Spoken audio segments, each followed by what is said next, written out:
Era un hermoso día de otoño, y aunque estar en medio de la nada en Ohio no es precisamente mi idea de un destino ideal para una misión, pudo haber sido peor.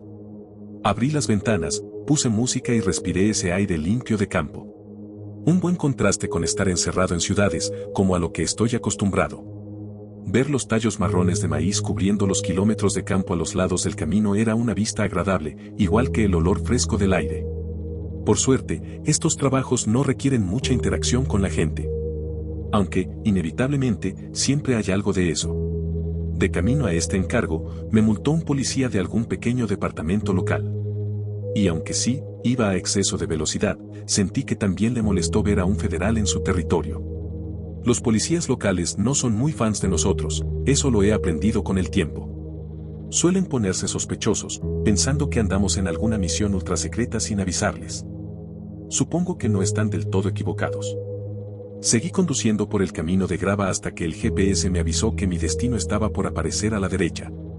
Bajé el volumen del radio mientras me acercaba, echando un vistazo a los campos vacíos y al bosque que se extendía más allá. Luego giré hacia un largo camino de tierra que llevaba a la casa y el garaje del civil asignado. Me estacioné con la cajuela apuntando al porche. Al bajar, respiré de nuevo ese aire de campo y observé el área de operaciones que tenía por delante. Me sorprendió la cantidad de terreno y espacio disponible. El espacio es valioso para este tipo de trabajos. Además, me habían asegurado que no había vecinos cerca. No podía haber pedido un escenario mejor. Después de estirarme un poco y soltar un suspiro, decidí que era hora de trabajar. Saqué las llaves del bolsillo y abrí la puerta principal. El lugar parecía bastante decente. Nada de qué quejarse, considerando las condiciones de algunas casas en las que he tenido que trabajar antes. Volví afuera a mi vehículo gigante, cortesía del gobierno, y abrí la cajuela. Saqué los primeros pares de bolsos llenos de equipo y los llevé adentro. La cocina era tan buen lugar como cualquier otro para montar la base. Tras 5 o 6 viajes arrastrando bolsas pesadas y cajas llenas de mi equipo, fui al garaje. Gracias a Dios logramos intervenir en este caso a tiempo, y los civiles pudieron salir sin problema. También significaba que tenía el garaje libre para estacionar mi vehículo. Lo único que quedaba en la cajuela era una caja metálica grande, pero no iba a necesitarla hasta más tarde. Cerré la cajuela, metí el auto en el garaje y bajé la puerta. Luego volví a entrar a la casa y me cambié del traje al uniforme táctico. Estar con traje todo el día me fastidia, pero supongo que los altos mandos quieren que parezcamos federales agradables para el público. El público no tiene idea de los monstruos que realmente somos. Empecé a desempacar caja tras caja de equipo y armas. Cargué mi Glock 17 con su cargador extendido de 30 tiros, igual que mi rifle estándar .556. Revisé las miras láser de ambos. Todo en orden. Después fue el turno de mi favorita, la .338 con la mejor mira que podrías desear. Es bueno tener un presupuesto prácticamente ilimitado. Ventajas de trabajar para el gobierno federal de los Estados Unidos, supongo. El último arma que traje fue mi revólver personal .357 Magnum, que llevo enfundado al pecho. Siempre pienso que nunca está de más tener otra pistola. Quizá debí traer más esta vez. Si algo se acercaba demasiado, siempre me quedaba mi cuchillo de caza. Lo había afilado esa misma mañana antes de salir. Pasé las siguientes horas metido en el bosque cerca de la casa, colocando docenas de mis pequeñas cámaras con sensores de movimiento. Me servirían para tener una idea clara de cualquier cosa que se atreviera a acercarse a los campos que rodeaban la casa. Así sabría si algo venía hacia mí. No me preocupé mucho por ser discreto al instalarlas. Las cosas nunca se ponen interesantes hasta que cae la noche. Regresé a la casa, encendí mi laptop y verifiqué que todas las cámaras estuvieran conectadas y funcionando. Podía ver cada una desde ahí y sabría si algo se movía aunque fuera un poco. Me acomodé en una silla al lado de la mesa de la cocina, abrí la ventana y coloqué el rifle .338 apuntando hacia los campos. Supongo que vale la pena explicar por qué estoy aquí, montando equipo costoso en el bosque y cargando un arsenal mientras estoy solo en una casa ajena en medio de la nada. Vayamos atrás un momento. 1 de marzo de 2017, 3:33 de la mañana, Iowa. Central recibe una llamada de un granjero local. Dice que está viendo una figura parada, inmóvil, al borde del bosque en su propiedad. La descripción que dio fue la de un hombre de estatura y complexión promedio, vestido con una camisa suelta negra o gris, pantalones del mismo tono y un sombrero de ala ancha. El granjero le dijo a Central que se había despertado bruscamente hacía aproximadamente una hora, sin poder explicar por qué. Notó la figura poco después, justo afuera de la ventana de su cocina. Estaba de pie cerca del borde de una hilera de árboles. Miraba directo hacia la casa y no se había movido ni un centímetro desde que el granjero la vio. El granjero fue por su rifle y salió al jardín, apuntando con el arma y advirtiéndole al intruso que esa propiedad era suya y que se fuera de inmediato. Al ver que el sujeto no reaccionaba ante la amenaza ni ante el arma, el granjero regresó a su casa para agarrar el teléfono y llamar al 911, sin dejar de observar desde el porche a la figura inmóvil. Durante la llamada, la voz del granjero sonaba claramente nerviosa y asustada. El tono desesperado y los temblores en su voz se hacían más intensos conforme le contaba la situación a Central. Le ordenaron que no se moviera de donde estaba y que no se acercara al intruso. Le aseguraron que la policía ya iba en camino. Pasaron unos minutos tranquilos, sin novedades. Luego, sin aviso alguno, el granjero lanzó un grito desgarrador por el teléfono. La llamada se cortó segundos después. La policía inició un recorrido de más de 40 minutos hasta la residencia. A mitad de camino, comenzaron a llegar múltiples llamadas de los vecinos del granjero. Reportaban haber visto una gran columna de humo saliendo de su casa. El más cercano confirmó que la casa estaba en llamas. Cuando la policía llegó, la casa ya se había consumido por completo. El cuerpo de bomberos llegó poco después, pero curiosamente, el fuego ya se había extinguido por sí solo. Lo único que quedaba eran los restos carbonizados de lo que alguna vez fue una casa. Los bomberos que llegaron estaban desconcertados por la rapidez con la que el fuego debió haberse propagado. No encontraron ninguna explicación lógica. La policía registró los campos y el bosque cercano buscando al granjero y al supuesto intruso, sin éxito. Pero la búsqueda fue cancelada en cuanto los bomberos encontraron algo dentro de la casa. Los huesos calcinados del hombre estaban bajo los escombros, pero no como deberían estar. La investigación reveló que sus extremidades habían sido arrancadas del cuerpo antes de ser incineradas a una velocidad imposible. También encontraron 4 casquillos de balas .308 donde antes estaba el porche. El rifle fue hallado justo fuera de la casa, intacto, a pesar de lo violento del incendio. La balística confirmó que el arma había disparado esos casquillos, pero las balas jamás fueron encontradas. Ese fue el primer caso, pero estuvo lejos de ser el último. 28 de octubre de 2017, 11:07 de la noche, Montana. Central recibió una llamada de un ranchero que había visto a una mujer con un vestido blanco y negro de época y una cofia de lino. El ranchero dijo que la mujer estaba parada entre su ganado, completamente inmóvil. No parecía asustado ni preocupado por su seguridad. Más bien, sonaba inquieto por la presencia de la mujer. También notó que el ganado mantenía su distancia alrededor de ella. Una ambulancia llegó a las 11:29.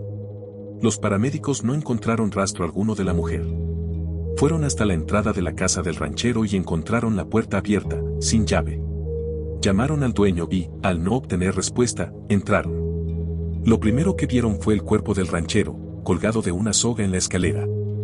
No tenía historial de enfermedades mentales, y nadie entre sus familiares o conocidos tenía razones para creer que estaba pensando en quitarse la vida. El reporte forense reveló que tenía ambos brazos rotos en varios puntos, así como todos los dedos, como si hubieran sido aplastados por una fuerza tremenda. No pudo haber atado la cuerda él mismo. 29 de noviembre de 2018, 2:06 de la mañana, Wisconsin.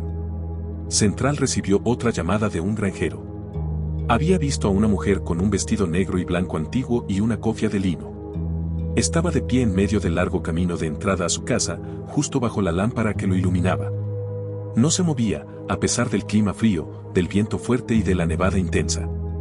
Después encontró al granjero y a su esposa, ambos aplastados bajo una pared colapsada de la casa.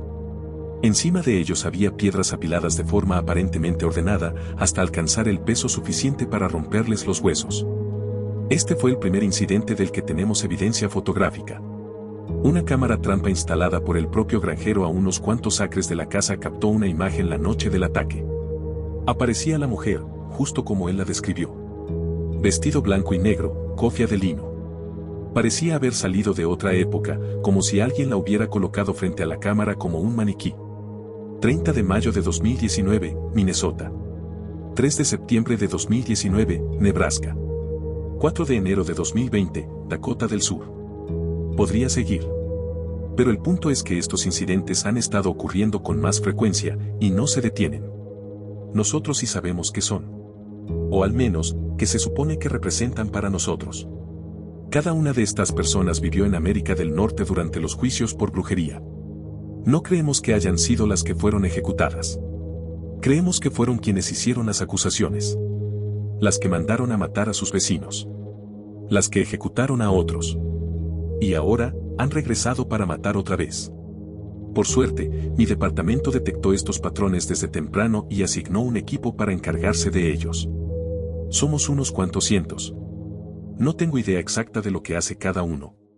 No conozco a muchos, pero sé que algunos identifican posibles incidentes, otros investigan, otros manejan el encubrimiento y la imagen pública, y luego, claro, están los que envían a eliminar el problema. Ahí entro yo. Estoy aquí para cazarlos. Para devolverlos a la tumba, por decirlo así. A veces llego antes de que reclamen a una víctima. A veces, después. Pero su reinado de terror termina conmigo. Nunca se me ha escapado uno. Nunca he fallado una misión. Y no planeaba que esta noche fuera la excepción. Un pitido sonó en la pantalla de mi laptop. Una de las cámaras se iluminó, indicando que el sensor de movimiento había detectado algo. Desde que las instalé, no había pasado nada. Ni rastro de vida salvaje. Ni ciervos, ni ardillas, nada. Me incliné hacia adelante y revisé con atención la cámara activada. No se veía nada. Otra cámara se activó. Otra vez, nada. Mis ojos empezaron a saltar de cámara en cámara, buscando algún movimiento. Una más se encendió, pero solo vi una rama moviéndose. Y no había viento ese día. Otra cámara más. Y esta vez lo vi. Algo parecido a un perro cruzó por el cuadro en apenas unos pocos fotogramas, pero yo sabía que no era un perro. Cambié mi atención de las cámaras al campo frente a mí, desde donde había venido el movimiento. Me acomodé detrás del rifle y miré por la mira, apuntando hacia la línea de árboles a lo lejos. Sentí el corazón golpearme el pecho con fuerza. La adrenalina empezó a hacer efecto mientras escaneaba el borde del campo buscando movimiento. Lo único que veía era el reflejo anaranjado del atardecer en los árboles y las pequeñas sombras de los tocones de maíz en el campo vacío. Todo estaba en silencio. Ni siquiera había viento esa noche, pero no me quejo. Es mejor para disparar. Pasaron unos minutos en los que seguí recorriendo la línea de árboles con la mira, de vez en cuando mirando con mis propios ojos. Fue en uno de esos momentos cuando noté un color fuera de lugar entre dos árboles, del otro lado del campo, una especie de mancha blanco y negro que no estaba ahí un segundo antes. Bajé la cabeza, volví a mirar por la mira y centré el objetivo. Cuando logré estabilizarla, la figura apareció con claridad. Parecía humano, pero vestía harapos negros, sueltos, colgando de su cuerpo rígido. Estaba completamente inmóvil, tieso como una tabla. Sus ojos estaban fijos en algo frente a él. Tardé un segundo en darme cuenta de que me estaba mirando a mí. No parpadeaba. No se movía en absoluto. Volví en mí y me preparé para hacer mi trabajo. Quité el seguro del rifle y centré la mira en su pecho. Empecé a respirar profundamente, con el dedo en el gatillo, listo para disparar, pero no lo hice. Aún no vi que empezó a moverse. A pesar de la distancia, la mira me mostraba la figura con absoluta claridad. El movimiento venía solo de una parte del cuerpo, la boca. Primero, sus labios secos y agrietados se separaron y la boca empezó a abrirse. Lenta, pero constantemente, se abría cada vez más, mientras el resto del cuerpo y la cabeza seguían completamente quietos. La mandíbula bajó hasta donde debería haber terminado, pero no lo hizo. Siguió bajando, hundiéndose hasta el pecho, la piel estirándose como una banda de goma a punto de reventar. Pero no lo hizo. Siguió estirándose.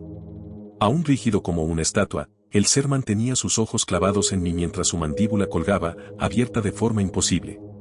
Se quedó así un momento. Un momento que no debí darle. Ya tenía a mi objetivo. Empecé a presionar el gatillo, pero me detuve, sacudido por una fuerza brutal. Un grito. Un grito como el de un coro de almas desesperadas siendo arrastradas al infierno. Con la fuerza de 1000 trompetas anunciando el inicio de una guerra medieval, retumbó por los campos. Su volumen hizo que bandadas enteras de aves salieran volando de los árboles.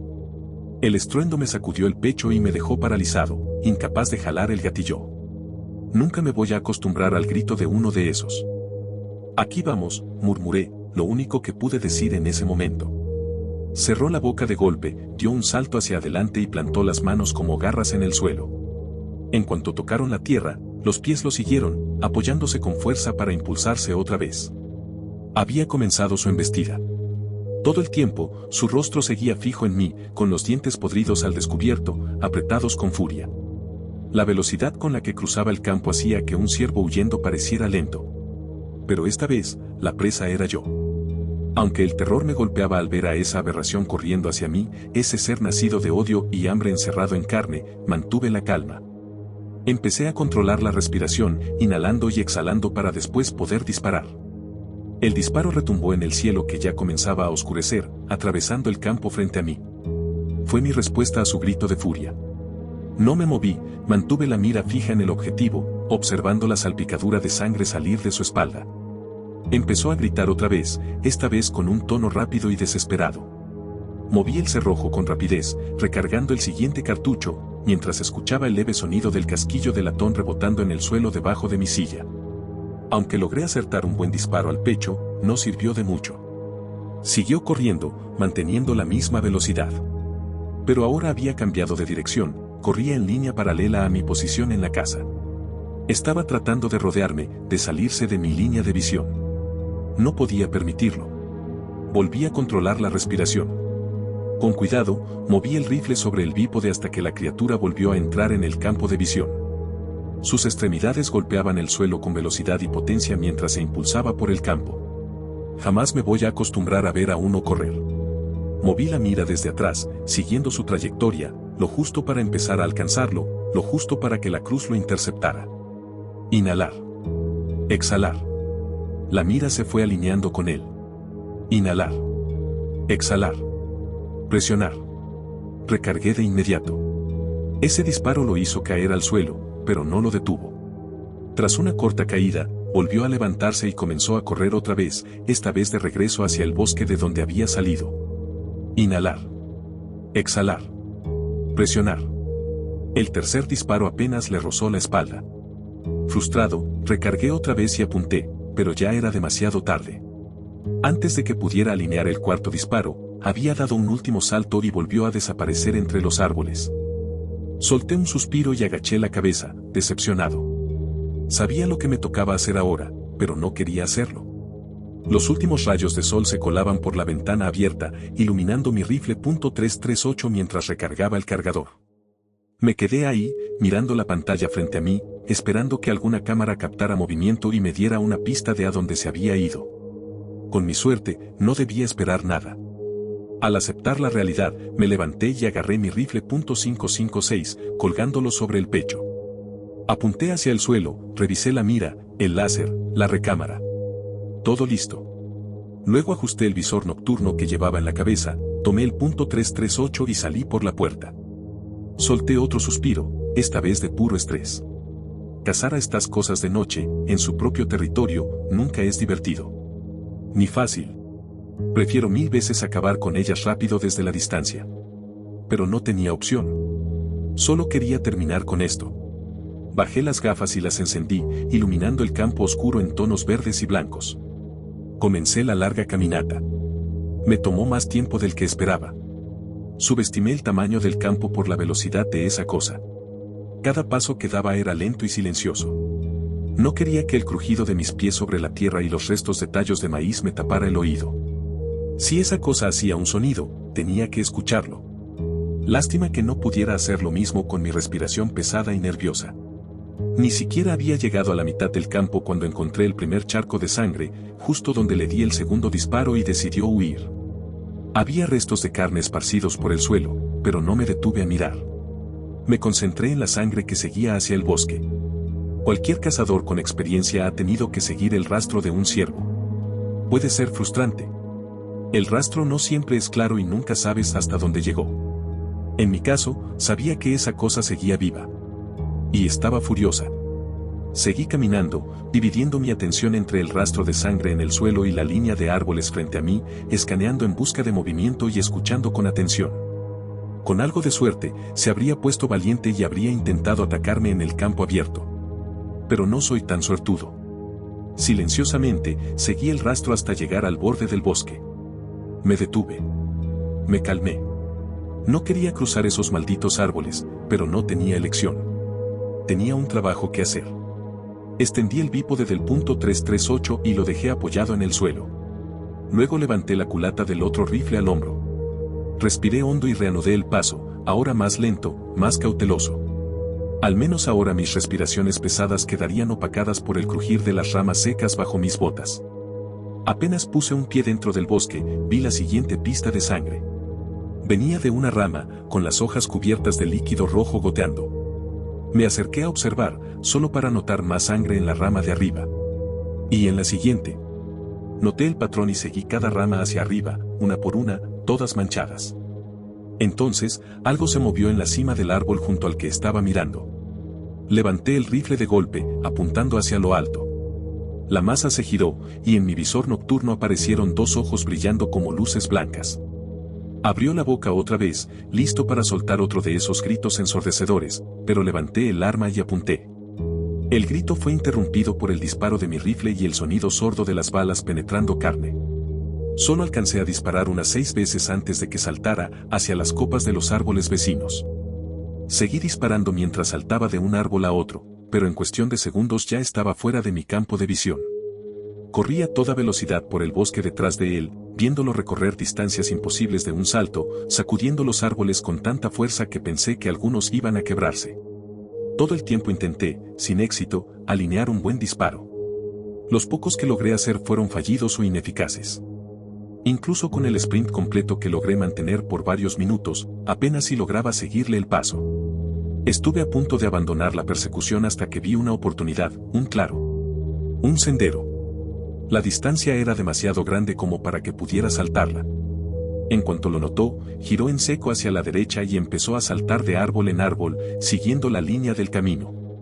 Corrí hasta llegar a la apertura, me arrodillé y alineé la mira. Lo seguí con la mira, marcando el ritmo de cada salto, esperando a que aterrizara y volviera a impulsarse antes de cambiar de árbol. Disparé 2 veces justo cuando se preparaba para saltar otra vez.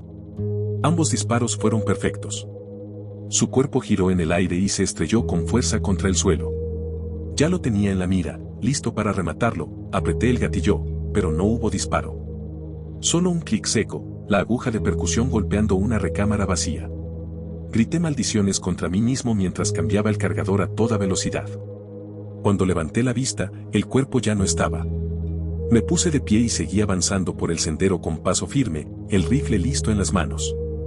Más que miedo, empezaba a sentir frustración. He eliminado docenas de estas cosas antes, ¿por qué esta me estaba costando tanto? Al acercarme a una curva del camino, reduje el paso y subí la culata del rifle al hombro. Me acerqué por el borde exterior del sendero, buscando un buen ángulo para ver lo que venía, y de repente, mi cabeza giró violentamente hacia la izquierda. Todo se oscureció de golpe. Me tomó unos segundos entender que no estaba muerto, ni inconsciente. Algo golpeó mis gafas de visión nocturna y las arrancó de mi cabeza, rompiendo el soporte. Mis ojos apenas empezaban a adaptarse a la oscuridad cuando otro objeto voló hacia mí.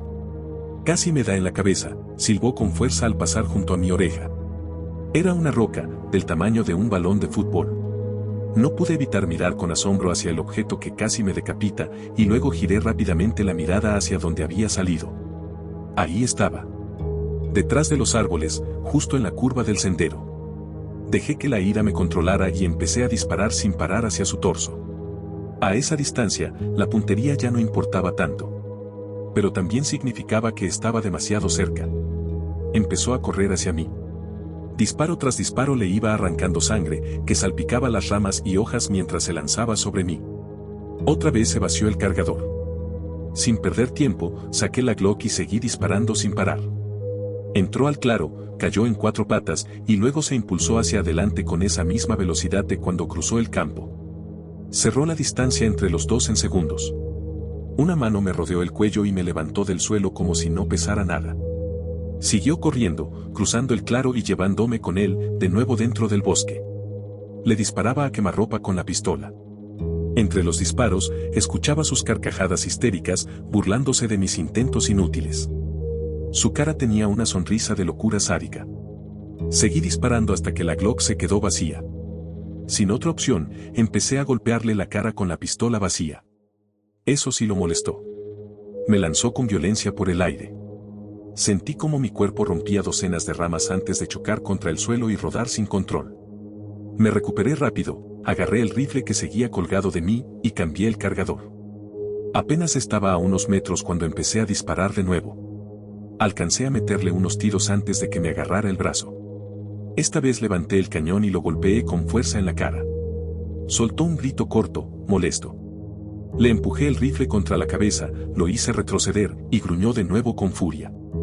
Intentó agarrar el cañón con la mano izquierda, pero la mitad de sus dedos explotaron con el siguiente disparo.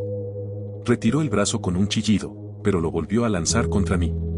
El impacto me arrancó el rifle de las manos y el arnés se soltó de mi cuerpo mientras el arma volaba lejos, perdiéndose en el bosque. Intenté retroceder, pero me agarró otra vez. Esta vez con la derecha, y con lo que quedaba de su mano izquierda alrededor de mi cuello. Me levantó otra vez y me llevó, solo unos metros, hasta un árbol. Mi espalda crujió al estrellarme contra el tronco. Me miró y sonrió de nuevo. Matamos a nuestros pecadores. Trajimos justicia a nuestra tierra. Trajimos justicia para Dios. Ignoré esa porquería de discurso, levanté un brazo y le metí un puñetazo en la cara con fuerza. No le hizo nada. Todos ustedes son pecadores y morirán por sus pecados, igual que ellos. Volví a forcejear, golpeándolo con todo lo que tenía, directo a la cara. No sirvió de nada. Ahora ve y arde en el lago de fuego. Gritó, antes de reírse con una docena de voces sádicas saliendo de su boca al mismo tiempo. Abrió la boca y su mandíbula volvió a estirarse hasta un punto que no debería ser posible. Me bajó hasta que quedé a su nivel. Se acercó con esa boca abierta directo a mi cabeza, temblando de rabia. Sus dientes estaban a solo unos centímetros de mi cara. Su aliento, asqueroso. Con mi brazo izquierdo, saqué el cuchillo y le hice un corte en el pecho antes de clavárselo en el cuello. Con el derecho, lancé un gancho directo a la cara que por fin logró hacerlo tambalearse. Preparó su propio golpe y lo soltó con toda su fuerza. Por poco me da, pero alcancé a agacharme justo a tiempo. Su puño atravesó el árbol detrás de mí, partiéndolo por la mitad antes de que los pedazos cayeran al suelo. Aproveché ese momento para sacar mi .357. Se recuperó de su golpe y me encaró, arrancándose el cuchillo del cuello mientras la sangre salía a chorros. Me miró fijo mientras avanzaba lentamente, listo para rematarme. Su cabeza temblaba más fuerte que nunca por la rabia, con la boca colgando a medio abrir, mostrando varias hileras de dientes humanos podridos. Levanté el revólver y traté de alinear la mira, pero estaba temblando demasiado. Me forcé a calmarme. Inhalar. Exhalar. El punto frontal se niveló con la mira trasera. Presionar. El retroceso hizo que el arma se levantara y entonces pude ver el daño. Le pegué en la comisura de la boca, donde la mandíbula se separó parcialmente. Gritó de dolor, ahogándose en su propia sangre, y se desplomó al suelo. Apunté de nuevo, amartillé. Disparo. Con la segunda bala, su mandíbula se desprendió por completo. A ver si muerdes ahora, cabrón, murmuré con rabia, entre dientes. Soltó el cuchillo y quedó tendido boca arriba, respirando con dificultad. Me acerqué, amartillando el revólver otra vez. Estiró su mano destrozada para alcanzarme, pero la aparté de una patada antes de colocar el cañón en su frente. Disparo. Y luego, silencio. Arrastré el cuerpo de regreso al campo. Pasé las siguientes horas recogiendo mi equipo perdido y dañado, además de buscar, una por una, todas mis cámaras. Después fui por el vehículo y lo conduje hasta el borde del campo. Solo quedaba una cosa por hacer. Abrí la cajuela y saqué la caja metálica. Nunca entenderé por qué demonios hacen estas cosas tan malditamente pesadas. La abrí y metí el cadáver, asegurando el cierre con el candado de alta seguridad. Lo siguiente era el agujero.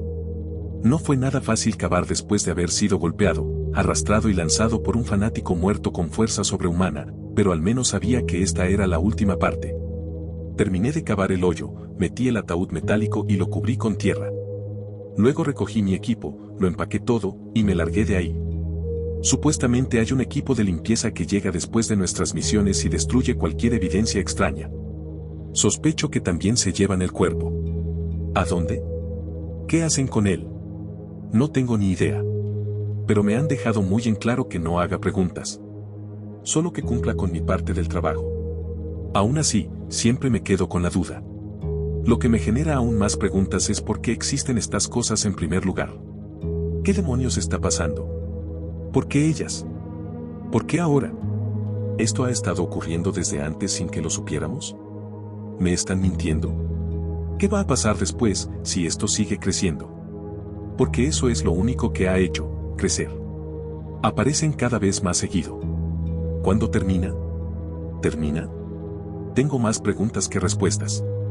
Pero lo que sí puedo decirte es que este problema no va a desaparecer pronto. Solo va a empeorar. Van a aparecer más, no menos. El número de muertos va a seguir subiendo. La gente se va a enterar tarde o temprano.